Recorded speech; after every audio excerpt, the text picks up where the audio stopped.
You're listening to Let's Talk Sustainable Business.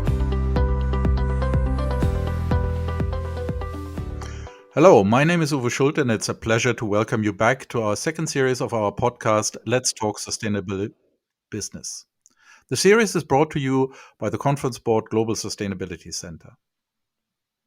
Today, I will be talking to Daniel Schmid, Chief Sustainability Officer at SAP, about integrating sustainability into the organization's strategy and operation.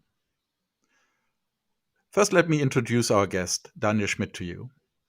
Daniel started his career in 1992 as a consultant at Kiefer and Feitinger, a customer relations management systems company that was acquired by SAP in 1997. In 1996, Daniel became business unit manager, and in 1999, he took on the responsibility for SAP Customer Relationship Management CRM Consulting. From 2004, Daniel held various senior management positions within SAP Consulting across Europe, Middle East, and Africa. In 2014, he assumed the role of Chief Sustainability Officer and is globally responsible for sustainability at SAP. He holds a degree in industrial engineering from the University of Kaiserslautern in Germany. Welcome, Daniel. Please tell us a little bit about yourself and your personal sustainability journey. Yeah, hi Uwe. I love my family. I love sports. Currently, I need to be a little bit patient with my favorite sports, skiing and soccer. And from a social engagement perspective, I would like to mention to you, Uwe, that I'm quite for a long time a member of a service club and part of the Rotary family for more than 30 years. So community service is definitely the passion of mine. But in addition, I love sunny days like today, where the solar panels on our roof are very active, and I love to drive my pure electric car already for more than 7 years now. So after 16 years in consulting, I got a call from a board member, and he said on the phone, Daniel, observing you from a distance, I associate your leadership style with sustainability. Am I right? And you can imagine, I was on the phone. Phone calls with the board member was not often the case for me in that step of my career. So I thought, what would be the next question? But I was quite astonished about his observation. And then he told me, oh, Daniel, look, the board decided to establish a project around sustainability, understanding stakeholder expectations, and the task would be to define the strategic approach, the key targets, and how the organization should look like. And by the way, Daniel, can you start tomorrow? Because tomorrow it's between 7:30 and 8:30. You need to say yes or no. And Uwe, already on my way home, the decision was made, and I love that role. Now that's great to hear, and it's interesting because what we observe increasingly is that rather than some specialist who came from environment or from communications, is that business managers move into the role of Chief Sustainability Officer. And so I think it's very interesting for our audience to hear a little bit more about the rationale behind that, from your personal perspective, but also from the company perspective, how that works out. Yeah, let me start with the company perspective first.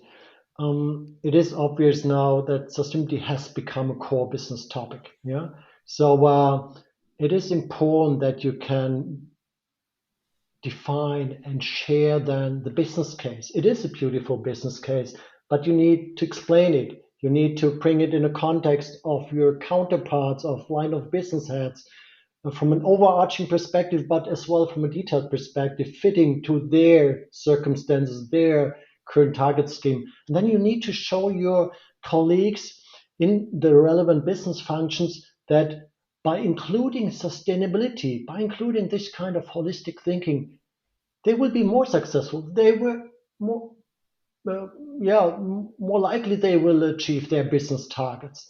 And so far, in particular, at the beginning of that journey, I observed that people thought you're either profitable or you're sustainable. And you need in your role as a chief sustainability officer, you need to show the opposite, that by being more sustainable, you're more successful. You are coming up with the better business decisions. You will create better business outcomes, and that leads to more business success, at least mid and long term. So that is more the company perspective. Your question was about my role from my own perspective. So I would say, and that was as well an experience so far, that it sends a signal. At SAP, it's well known that SAP had for many, many years a profit and loss responsibility, that he himself was a leader in the field, in market roles, in customer-facing roles, with a profit and loss responsibility. So that sends a signal that it's easier, based on that experience, to achieve the buy-in of your counterparts. And I would say through that experience, I feel well prepared to, in particular, manage that stakeholder management topic in a good way. But to be honest, Uwe, I learn every day in my role, yeah, and that is another reason why I love that role. It's a continuous learning journey for me personally. It's interesting what you say, that that you are more convincing because you had a profit and loss accountability yourself. And I remember in my days when I got into a central role in the company, it suddenly felt very strange. You were always in a business unit or in a local facility or what have you, and you always dreaded a bit the visits from the central guy, yeah, and suddenly you are a central guy yourself. And I remember that shift was quite an important one, to not forget about how it felt when these central guys came. Do you experience the same thing? Yeah, it's important that you really put yourself in the shoes of the others, of your stakeholders, and understand their circumstances and having that experience. And in my role, like when I set up the so-called EMEA delivery hubs, I had people in my organization I was responsible for in 30 different countries.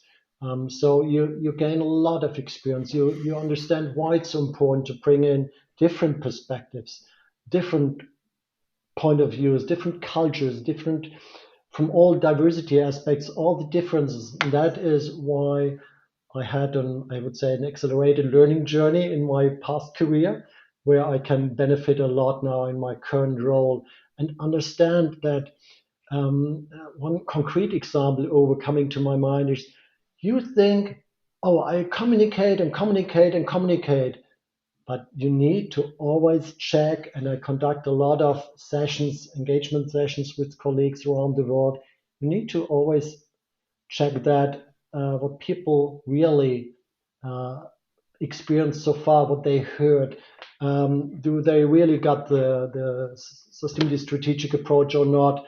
And you think you communicate so often, but you need to understand, oh, from their location, they are far away from the headquarters, yeah, from these central functions.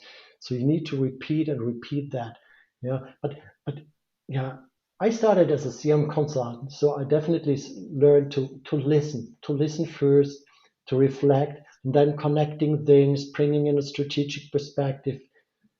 Change and transformation management was extremely key in my career. Look, you mentioned that I started my career at Kiefer and Feitinger. I believe I was employee number 32. Now I belong to an organization of more than 100,000 people here. So, and I was always in roles where I had the privilege to drive change and transformation. So one concrete example was that I used the methodology of staircase methodology, yeah, to have a vision in your, to develop a vision, but step by step you need to over the years to achieve that one. And that was a very good tool, a strategic tool, which helped me a lot to build our sustainability agenda. No, I think what you just said resonates a lot with me. That capability to listen and connect the dots, and never lose the sight of what you call the staircase, yeah, the top of the staircase. Not losing sight of it, but being able to make step by step. I think That's very important. Yeah, And and I must say, sorry to yeah, sure. interrupt you, Uwe, but it's important, I believe, for the audience to understand that yes, you need bold, audacious goals, yeah, but you need to understand as well where you're coming from, yeah, from a maturity level perspective, and then cascading it down on an annual base, what we would like to achieve this year in order to be best prepared to next for the next case, yeah, for the next Mm. staircase. So that is important, and I would say analytical skills, of course, help a lot. And you mentioned what I studied. Yes, following science-based approaches is important in my role, but as well, I have an overarching responsibility, but working with great experts in my team and with many colleagues around the globe and in other lines of business, that helps me a lot to learn and to understand as well stakeholder expectations and how to address that, or to engage with these stakeholders. And that is another beautiful element of my role, which I love. In my consulting life, I had, of course, a lot of contacts with companies, but now, in addition to that contact to our customers, which I have every week, every day, I would say. In addition, reaching out to investors, reaching out to academia, to partners, to NGOs, to governments, or internally with all lines of businesses. Wow, what a wonderful role I have to say. that it comes very clearly through that you love what you do, and Yes, indeed. I have to say that I felt a bit embarrassed. I only have a full electric car for a year now, and you have it for 7 years, so you've really outpaced me there. That I must say. Um, and in a way, you one thing that was on my mind, you've already almost answered, because there's a balance, of course, the business experience, but you also have to know the complex area of sustainability. There are so many different elements, be it carbon footprint, or be it the question of human rights, and it's a very complex area, um, and you have to build that knowledge as well. So coming from the business, of course, you weren't completely versed in all of those elements, but I hear you say the other element, being able to listen and relate to people, is more important. And what was your experience there, building that expertise, which of course everybody is looking at in your role? I'm a big fan of learning by doing, and so through the conversations with experts. As an example coming to my mind, very tangible example, when we agreed back in the end of the year 2013, that all our solutions should be offered by Green Cloud, yeah, meaning running all our data centers by 100% renewables. I I reached out to experts from NGO to better understand how you purchase renewables and how to ensure high quality of renewables. Mhm. So based on these conversations, we defined around 10 criteria, helping us to do the right things. That is one concrete, tangible example how I learn. Yeah. But you definitely need to know what you don't know, yeah, in order to reach out to the right experts. And I'm surrounded by really a fantastic team helping me a lot. And every day I benefit from their experience and their expertise. It's interesting that you say that you actually reached out to an NGO, giving you expertise there. That's quite fascinating, because I know a lot of companies who think that they know best. Yeah. No, no, yeah, and it is a journey. And look, Uwe, we have defined sustainability in such a broad way. You can't be the experts in all these environmental, Mm. social, economic terms, governance terms, and it's so broadly defined, which is the right approach from my perspective. That is, we have that broad definition at SAP, but you can't have the ambition to be always the expert in all these fields. And with coming back to the NGOs, that was concrete experts from CDP and from WWF who helped us. Yeah, no, I understand. And you said that you have such a broad definition of sustainability, and I looked at SAP has expressed the purpose of SAP, and you say help the world run better and improve people's lives. Um, I can relate to that, but it's a bit sort of, how should I put it? It is clear, but it's also open for interpretation. Can you interpret this a little bit for me? Look, we run the core processes, the key critical core processes of our customers through our solutions. So having more than 400,000 customers across the globe in each and every industry and sector, we touch, or I should phrase it differently, 77% of all worldwide business transactions are touched by an SAP system. So now you understand that we run the business world, yeah, and help the world run better and improving people's lives. It is such a great sustainability statement by itself, our purpose, but it shows you how huge the impact we have at SAP, and we use the SDGs, these 17 Sustainable Development Goals being defined by the United Nations as a compass to judge if we really help the world run better and improving people's lives or not. So then it's more concrete. And the way how we bring our purpose to life is through sustainability. And there we have a clear definition in our business context. And let me share that definition. It is about creating positive economic, social, and environmental impact within the planetary boundaries.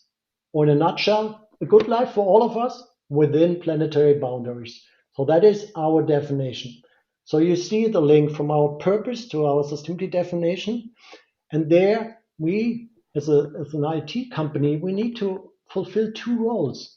One is we need to have the ambition to be an exemplar, to be a role model when it comes to our own operations.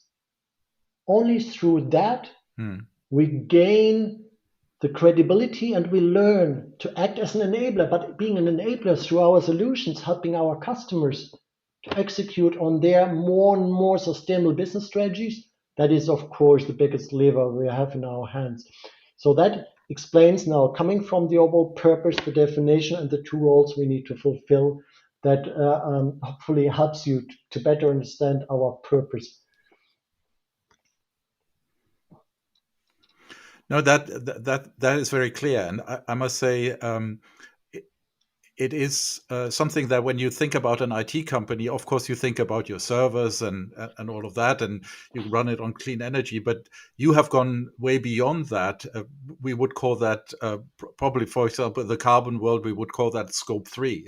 You look at what your customers actually do with your IT system, and I think we will dive into the customer element a little bit later. But I guess you have also products that help performing in that way directly. And I'm actually quite interested in your Climate 21 program. Can you explain a little bit what you're doing there? Because I think that is something fascinating, because I know that a number of people are struggling with the fact that they want to define that Scope 3 better. And let me explain to the audience, Scope 3 means the carbon footprint that's along your value chain, either with your customers or with your suppliers.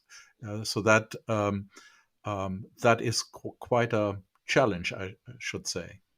Yeah, indeed. But let me explain that a little bit broadly, and coming back to the two roles we need to fulfill. And by being an exemplar, I told you we learn a lot. Yeah. And we are extremely proud being perceived as a thought leader, and we receive great feedback. So we are perceived by various ratings and rankings being the number one in the software sector, like the Dow Jones Sustainability Index, or having an A rating from CDP. But again, you are right. The biggest lever is through our solutions, enabling our customers to become more sustainable. And therefore, companies and for ourselves, it's important that they learn to steer the business more in a holistic way. Yeah. So we are all well educated and trained to focus on financial performance. But we need to add to that financial dimension. Don't get me wrong, we need to keep that one, but we need to add to it, oh, what is the impact of our business activities on our planet and on our society? So covering the social, the economic, and the environmental dimension. And that leads to that holistic view. And that is now needed as well for our customers through solutions like what you mentioned with the Climate 21 initiative. Um, and that picks or that is only one focus area besides the focus on circular economy, which is anyhow heavily connected to carbon emissions and reduction of carbon emissions, or that importance of reporting, and based on reporting and fulfilling the dynamics around legislation to steer businesses holistically. With regard to that solution, imagine, Uwe, if we, in our systems, touching these business critical processes of our customers, embed in the data model sustainability criteria like greenhouse gas emissions, like energy consumption, like water use, land use, or social indicators, that would allow our customers to have the full transparency across the entire value chain, from the suppliers to downstream to the customers. Yeah, really across, creating that transparency across the entire value chain. And that is the focus now, coming in a concrete way to your question with regard to the Climate 21 initiative, that we were able to provide the first product mid of last year to our customers, which looks at the product footprint.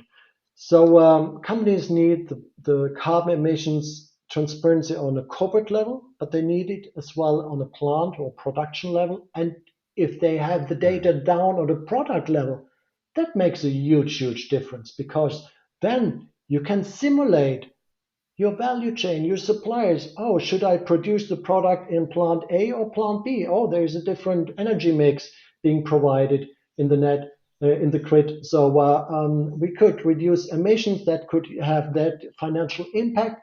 And that leads to better business decisions, again, having that full holistic understanding. So and bringing that down to even a product level, that makes a huge difference then for our customers.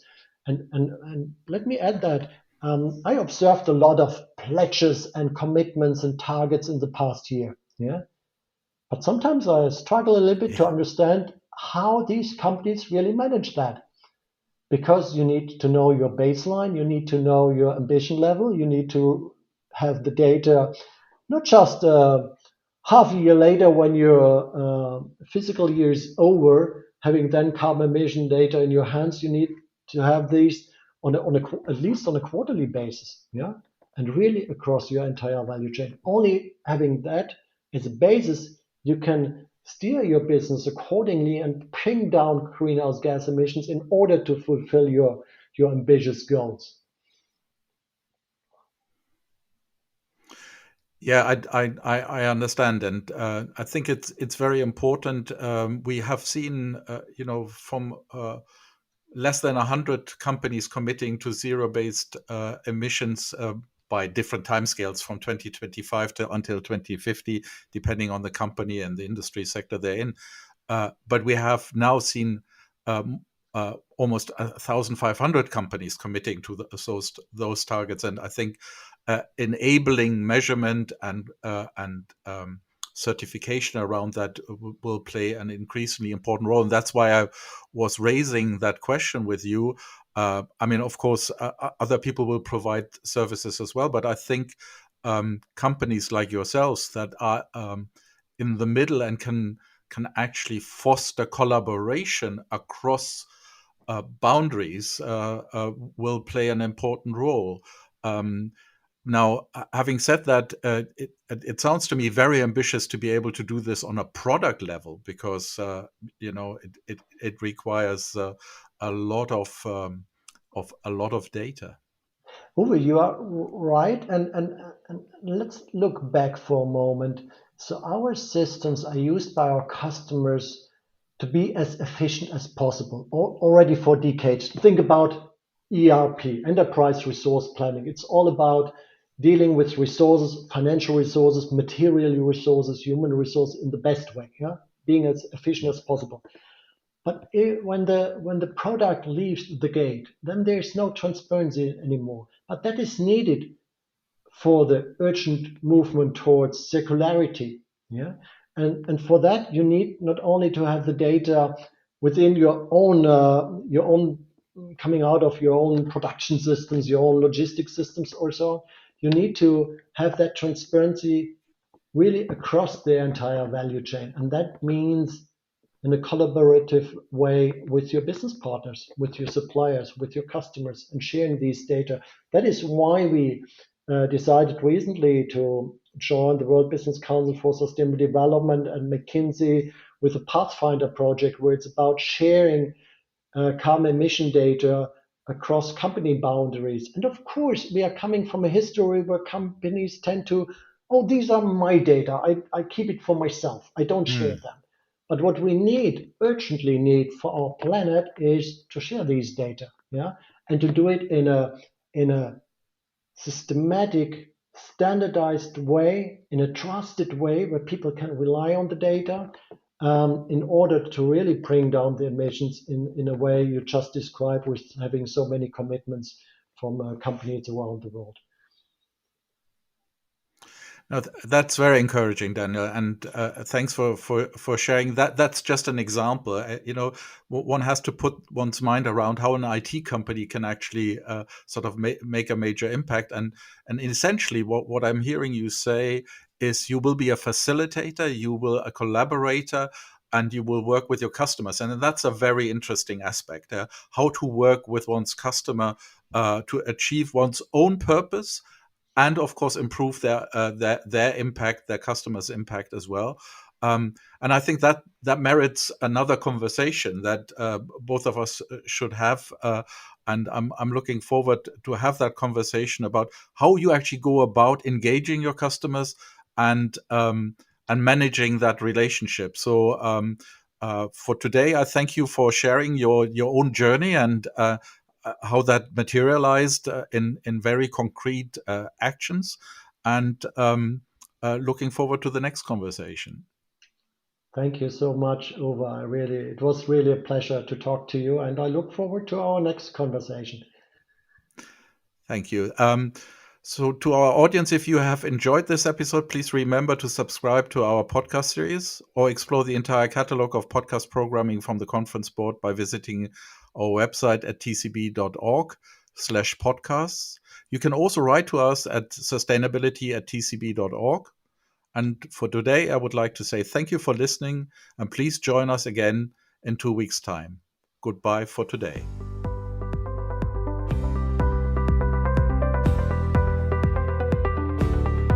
That was Let's Talk Sustainable Business.